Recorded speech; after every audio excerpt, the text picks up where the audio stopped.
Thank you for staying with us. It's time now to take a look at stories making headlines on the front page of Nigerian newspapers. And I begin with this Nigerian newspaper. The major story here says, military airstrikes kill dozens of terrorists in Katsina, Borno. Nigerians call for stiffer sanctions against bandits. FCT police raid criminal hideouts, arrest 85 suspects. Another story here, media bodies, CSOs demand investigation into Olatunji's detention, seek prosecution of perpetrators. Kano Governor urges EFCC to release forensic report on Ganduje's dollar saga. And review electricity tariff hike to save Nigerians from further suffering, experts urge federal government. And finally, on the front page of this Nigeria, Rwanda genocide, the world failed us in 1994, says President Paul Kagame. Some of the stories you find on the front page of this Nigeria newspaper. To the platform Times Now, bandits attack government grain silo, face NSCDC in 2 hours gun battle, officials are saying. And PAN, NGE, NUJ, Islam federal government 14-day ultimatum to compensate abducted First News editor. Exclusive tension in Ogun community over proposed cattle ranch site. And NDLEA busts India-bound passenger vomiting 80 cocaine wraps in Lagos airport. Some stories you find on the front page of the Platform Times. To the Punch newspaper now, federal government plans 3 national ID cards for 104 million Nigerians June. NIMC awaits presidential approval for May launch, says procurement will be seamless.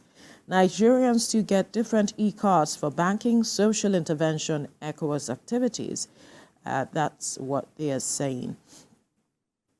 And another story here, Salah, federal government declares Tuesday, Wednesday holidays as Tinubu arrives Lagos. Relocation, Lagos terminates multi-billion naira Katangwa market contract. And those are some of the stories you find on the front page of the Punch newspaper. To Nature News now, Wike Lauds CCECC asks Tinubu Sets to flag off Abuja light rail.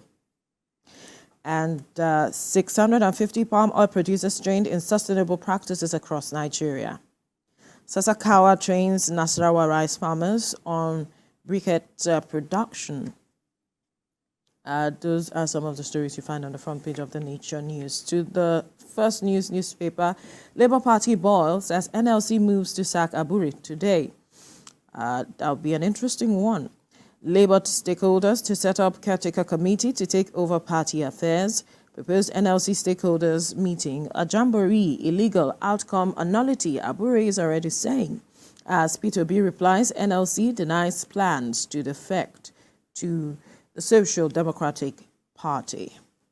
Fubara Wike feud, police read riot act to Rivers politicians. One don't plunge state into turmoil. Wrong parade, court orders EFCC to pay photographer 5 million naira, declares him innocent. And another story here, abducted Taraba varsity student, kidnappers reduce 50 million naira ransom, demand to 12 million naira. 9th year killed in stampede during palliative distribution at Wamako's residence. Some stories you find on the front page of the First News newspaper. To Nigerian News Direct, Labour Party leadership crisis. NLC convenes stakeholders meeting today, vows to displace Aburi. Proposed meeting gathering of drama boys, Aburi is saying, no family without a fight. Let us focus on helping the poor. P2B is saying.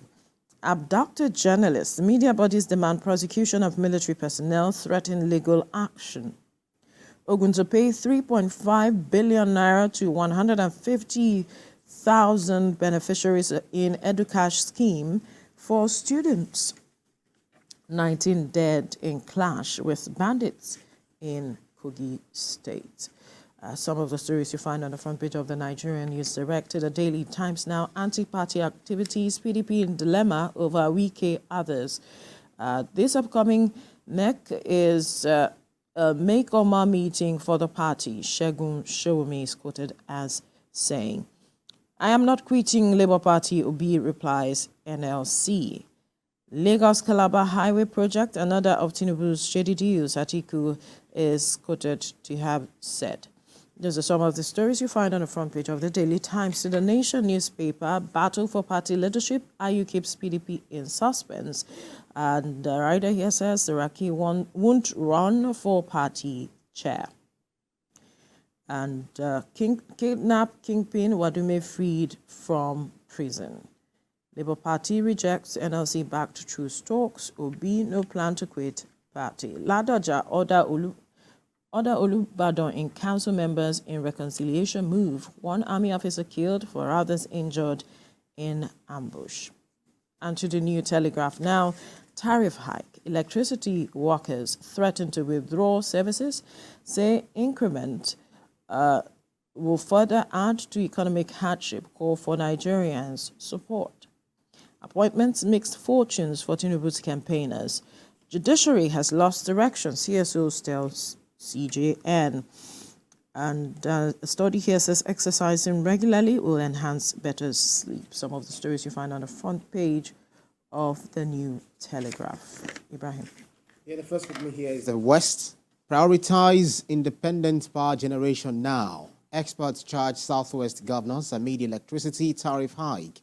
Now you can see the faces of the Southwest governors from Sanwo-Olu to the Osun State governor. Then Osun PDP accuses APC factions of piling up arms as opposition party crisis worsens. Coronation of new Olubadan. High chiefs make progress. May sign peace accord today. Olakuleyin to meet chiefs. Woman who drives to Nigeria from London arrives Lagos. Bus crashes 2 siblings to instant death in Ore as 22 escaped death along Lagos-Ibadan Expressway. Tips on how to start ram selling business ahead 2024 Eid al-Kabir. A group blames Ile-Ife bandits for Osun unrest, absolves Modakeke of complicity. Oyo targets 2025 deadline to end open defecation. That's about it for the West. Next is the Abuja Inquirer. Electricity tariff. Abuja tops Band A users nationwide as Sokoro Garki lead. FCCPC backs next 200 million naira fine on AEDC. Below the masthead, only sadists will frown at Abuja's development. That's according to Wike. Residents kick over AFDB's 650,000 naira environmental audit fee. And residents of Abuja, Kano, others at high risk of heat stroke. Illegal detention, media bodies, CSOs issue 14-day ultimatum to federal government. One's defense chief, others prosecuted over Olatunji. Daily Trust is next. Atiku tackles Tinubu over Lagos-Calabar Highway project. Nigerians in UAE stranded over work permit, visa ban. Lose over 200 jobs, face discrimination. They should return home to build Nigeria. Discussions ongoing to resolve issues, ministers aid. Palliatives, 9 die in stampede in Wamako's house. On the bottom strip, military neutralizes terrorists who killed soldiers in Borno. Media bodies, CSOs demand investigation into editors' detention. Sultan asks Muslims to look out for Shawwal moon today. Israel pulls troops out of southern Gaza. Next is Nigerian Tribune. Despite federal government's assurance of economy picking up, food prices still high. Atiku knocks Tinubu over alleged secrecy in Lagos-Calabar Highway project. India-bound passenger vomit excretes 80 cocaine wraps. Eid al-Fitr, Sultan directs Muslims to look for new moon today. Buhari's government ended electricity subsidy in 2022. Falana, I'm not leaving Labour Party. That's according to Peter Obi. Next is the Salient Times. Salient Times is next. Atiku knocks Tinubu over secrecy in Lagos-Calabar Highway project. Don't plunge rivers into turmoil. CP warns amid Wike Fubara. And then boiling point, Shehu Sani, Bolawole to dissect lawlessness of the military and siege on media. Federal government declares Tuesday, Wednesday holidays for Eid al-Fitr celebrations. Next is the national economy. Operational inefficiencies. Petrol refining in Nigeria, second highest globally. Port Harcourt Dangote refineries will not crash petrol pump price. Experts. How fintech is driving payment through growth engines. Minimum wage addressing poor implementation by states. Next is Business Day newspaper. Cardoso needs help as monetary policy nears wit's end. Rising costs push manufacturing exports down 62 in 4 years. That's it about the Business Day. Next is the Daily Independent. Experts worried over Naira recovery say it's artificial. Cosmetic firms still face higher cost of production following dollar shortage. Atiku alleges Lagos-Calabar Highway project is shrouded in secrecy. And then on the bottom strip, Kingpin Wadume gets heroic welcome in Taraba after jail term.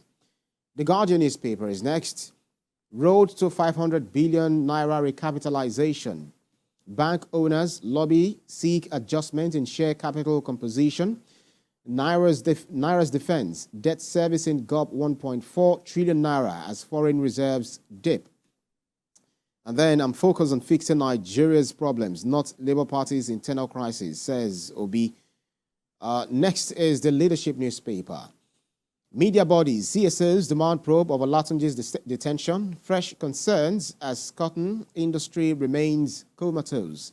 NNPP ratifies NWC, unveils new logo at convention. I'm not quitting Labour Party, Obi replies NLC.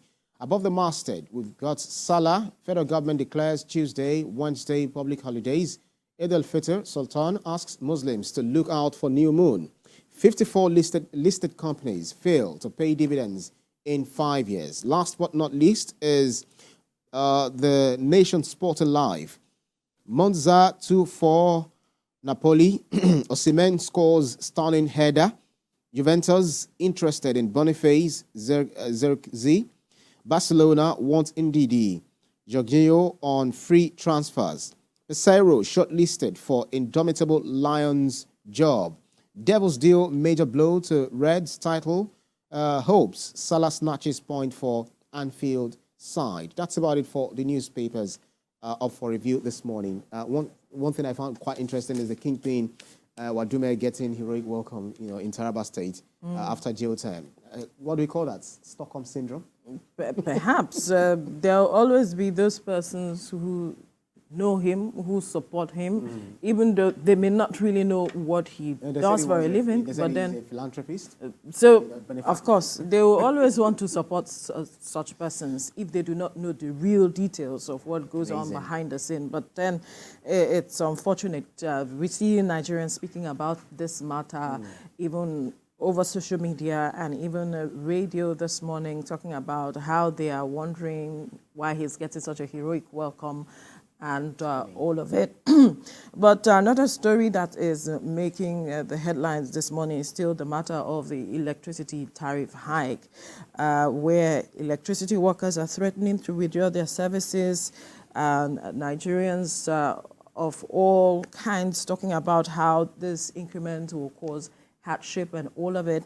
But these are the issues that we will be looking at, the various issues springing up as a result of this hike, how it will affect, and when government is talking about cost-reflective tariff, what it means, so Nigerians can really understand. And we also see that some persons are being downgraded from band A to band E, B, C, D. Some are looking... I hope I've not been downgraded because we've been having about 20 hours supply, and then until that, some others have seemingly been upgraded, and I'm hoping I haven't been upgraded because I've been having electricity. Good for you. Good for you.